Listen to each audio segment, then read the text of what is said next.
Mi ci vorrebbero gli occhiali. Dernier plateau du jour avec la marque, une nouvelle marque pour nous, parce que c'est la première fois qu'on vous accueille sur le plateau ici, Fishing TV. Oui, tout à fait. Euraclès, c'est ça? C'est ça, exactement. Thomas, donc? Oui, donc... Tu es qui, toi, chez... Voilà, donc en quelques mots, donc moi je suis responsable marketing France pour Héraclès et je suis aussi responsable de la communication autour de la marque. Et aujourd'hui, je suis en présence, accompagné de Riccardo Cortigiani, qui est italien, puisqu'Héraclès est une marque italienne, et qui est responsable import et aussi développement pour la marque. Donc Riccardo qui travaille avec Franco Mancini, qui est aussi une figure de la perche du Basse, qui n'est pas avec nous aujourd'hui, mais voilà, je tenais à aussi le mentionner, qui va nous faire la démonstration de quelques leurres. Donc peut-être avant de démarrer, comme tu l'as mentionné, voilà, par rapport à la marque. Ce serait bien de pouvoir nommer les quelques leurres, et puis après on verra l'animation. Ouais. Je peux vous dire qu'il en a ouvert un, là. Il y a une odeur, hein, c'est parfumé, mais je ne sais pas quel est le parfum, mais c'est impressionnant, quoi. Juste peut-être avant qu'on démarre sur les leurres, en 2-3 mots, l'historique pour la marque. Oui, c'est important. Ouais, je pense. Donc Héraclès, c'est une société qui appartient au groupe Colmic, donc qui est basée en Italie, qui a été créée en 2009, donc assez récemment. Originairement sur tout ce qui est pêche du basse, parce que le basse est très représenté en Italie, il y a des compétitions officielles, etc. Donc c'était vraiment typé basse. Et aujourd'hui, on essaye de s'adapter à une demande du marché, notamment à d'autres marchés tels que la France, sur des pêches telles que la perche, le cendre, le brochet. Donc voilà, on ouvre une gamme de produits qui sont un peu plus importants.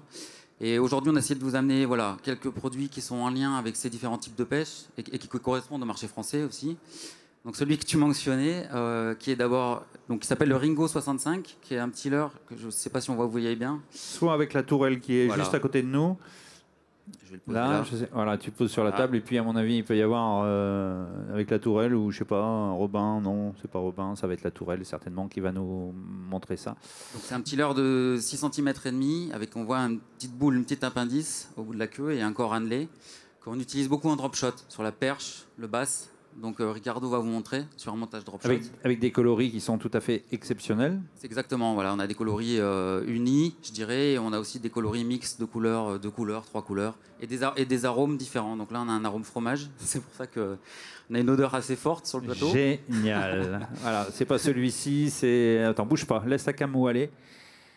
Je vais sentir le fromage. Voilà. Là, juste à côté, voilà. Je vais le mettre à côté, parfait. On va bien le montrer. Hop, voilà. Donc ce leurre... C'est un leurre que vous utilisez essentiellement en drop shot. Oui. Alors Riccardo, il l'a monté. Ah oui, bah d'ailleurs, il est monté sur la ligne de Riccardo. Alors je vais vous laisser, parce que Riccardo ne parle pas le français. Thomas va traduire. Voilà. I can speak English. Donc il va parler en anglais, je vais traduire en français. We have a drop shot with 3 grams. Donc un drop shot est un montage 3 grammes en plomb. Of course, we take off the point of the hook in order to save the fish. This drop shot is really good when a fish is apathic. Il dit que c'est un montage qui est très très efficace quand les poissons sont apathiques, donc pas très actifs. Et qu'aujourd'hui on a enlevé donc l'hameçon à l'ardillon pour pas piquer les poissons de l'aquarium. Alors on y va. L'animation se fait toujours effectivement très lentement en drop shot. Voilà, tout à fait. Donc là vous voyez, il fait des petites pauses avec des petites saccades. Et voilà, et des fois il déplace un petit peu le plomb, mais c'est une pêche qui est assez lente, hein, où on fait vraiment bouger des poissons qui sont pas du tout actifs. Qui sont pas sur des phases d'activité. Alors les couleurs sont magnifiques, il y a plusieurs coloris je suppose, non? Oui, tout à fait, on a un panel de coloris différents qui vont du chartreuse aux couleurs un peu plus naturelles, mais assez vives malgré tout. On a voulu faire des petits leurres avec des coloris un petit peu flashy pour faire réagir des poissons. Et je pense que celui-ci réagira très très bien sur les perches. Oui, alors voilà, c'est ça, sur les perches, et des très très grosses perches. Là, sur les phases de test qu'on a fait, on a fait des poissons qui étaient vraiment... On a un leurre qui a vraiment je dirais une forme originale, que les poissons n'ont pas forcément l'habitude de voir.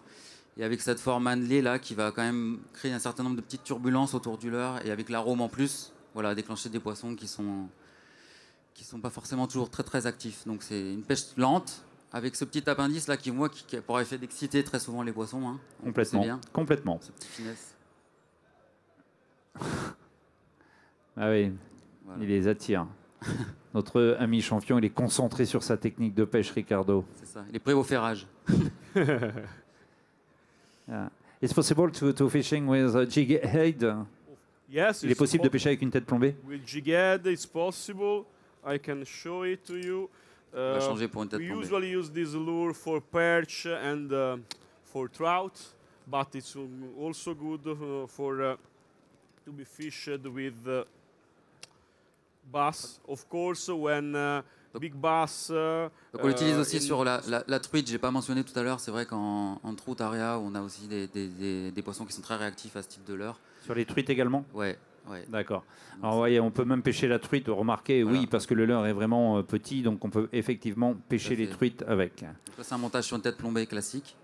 Donc on voit que ça pêche aussi très très bien, hein, un peu plus rapidement. On peut vraiment épouser voilà, le fond avec des toutes petites têtes plombées, des petites animations saccadées. Ok. On va passer au croc maintenant, aux écrevisses. Le cave crow, c'est le leurre que vous voyez là, je vais le mettre face à la caméra. Donc c'est une écrevisse qui a été conçue par Ricardo également.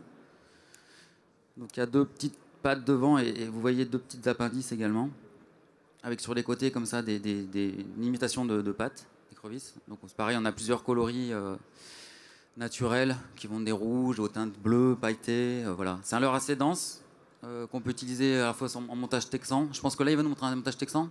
Ricardo, it's a Texas rig, right?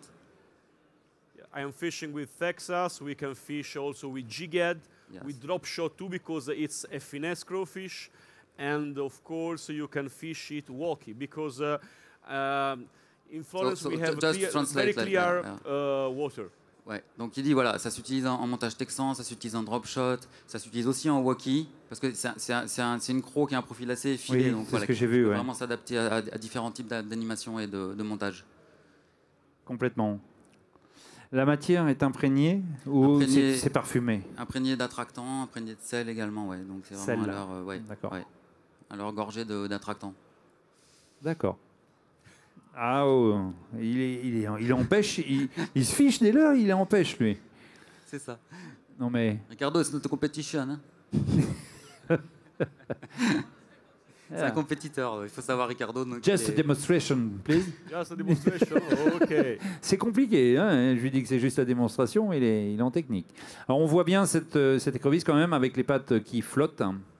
J'ai l'impression qu'effectivement les antennes et les pattes de l'écrevisse sont flottantes. Exactement, elles se relèvent, ouais. C'est-à-dire que quand on n'anime pas voilà, comme une écrevisse qui se défendrait, on a un positionnement du leurre souple qui est quasi vertical. Alors ça serait l'idéal pour pêcher le cendre chez nous en vertical. Aussi, c'est vrai que on le pêche aussi un petit peu, moins en Italie, mais nous en France, on utilise ce type de leurre aussi pour le cendre, ouais. Yeah, for the thunder in France, you know. Ricardo, we use. You listen? Oh, yeah. Hey, you're sleeping. We just said that this cave crow is also used for thunder in France. We can use it. You don't hear us? It's an echo, yeah. Okay.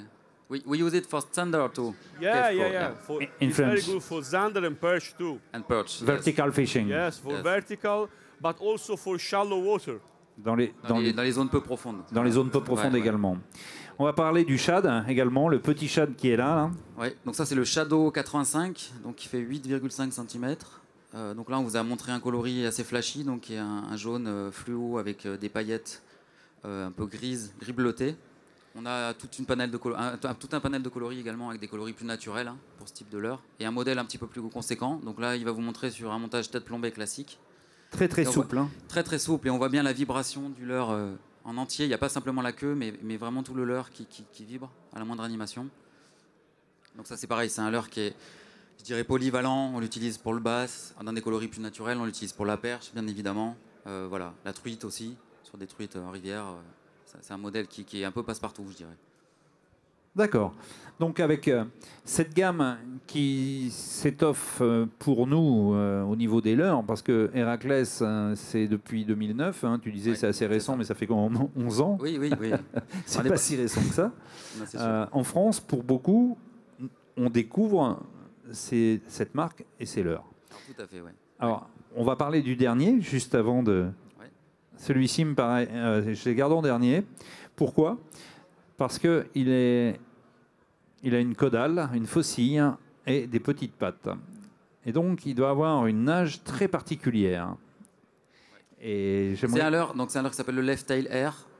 Et pour la petite histoire, c'est un leurre qu'on a amélioré au fil des années. Donc, on a modifié aussi avec des petites améliorations, notamment au niveau des petits anneaux qu'on voit au niveau des pattes là. Donc ça c'est Franco et Ricardo qui ont travaillé dessus. Et c'est un leurre qui fait partie de l'ADN d'Héraclès. Je dirais que c'est un leurre qu'on a développé, conçu, voulu, original, voilà, qui s'utilise aussi de différentes manières. Donc Ricardo va nous en parler. Left tail was the first most important lure of Heracles. When we started from bass fishing, now we are covering, we are trying to cover all the needs of the anglers. Left tail was the first best-seller lure. Voilà, le left tail c'était le tout premier leurre à l'origine où on a développé la gamme basse en Italie et c'était voilà, pour eux c'était vraiment un gros projet et vraiment un vrai succès. It was designed by my colleague Franco, and with this lure he won many competitions. And it was used also when we won the Champion of the World and the World Championship. After that, we decided to refresh in order to improve the features, the curved tail, and also the shape and the hooking part, because this lure it was so popular that we need to make it easier. Donc c'est un leurre qui a été développé, comme je disais, par Franco Mancini, enfin, l'idée de départ, et après avec Ricardo, qui a permis à Franco de gagner beaucoup de compétitions, notamment au champion du monde à l'époque, voilà, et qu'ils ont voulu améliorer. Donc il expliquait un petit peu les améliorations au niveau de la queue en faucille que tu mentionnais, pour une nage parfaite, et au niveau des pattes. Et voilà, c'est un leurre qui reste pour nous stratégique, à la fois en compétition, mais aussi pour des personnes qui pêchent en loisir. Ok, messieurs, nous avons fait le tour des leurres. Sachez que ce n'est pas la seule dans la gamme Heracles. Il y a des cannes et il y a des moulinets. Demain, vous avez un autre passage. Nous essaierons de pouvoir élargir le spectre Heracles sur ce plateau. Je répète, Heracles, regardez, c'est écrit comme ça. On va le voir en gros plan. Heracles, voilà. Les pochettes de leurres sont là. On va remercier Ricardo, Thomas d'être venus ici. Quant à nous, je vous souhaite une très bonne soirée.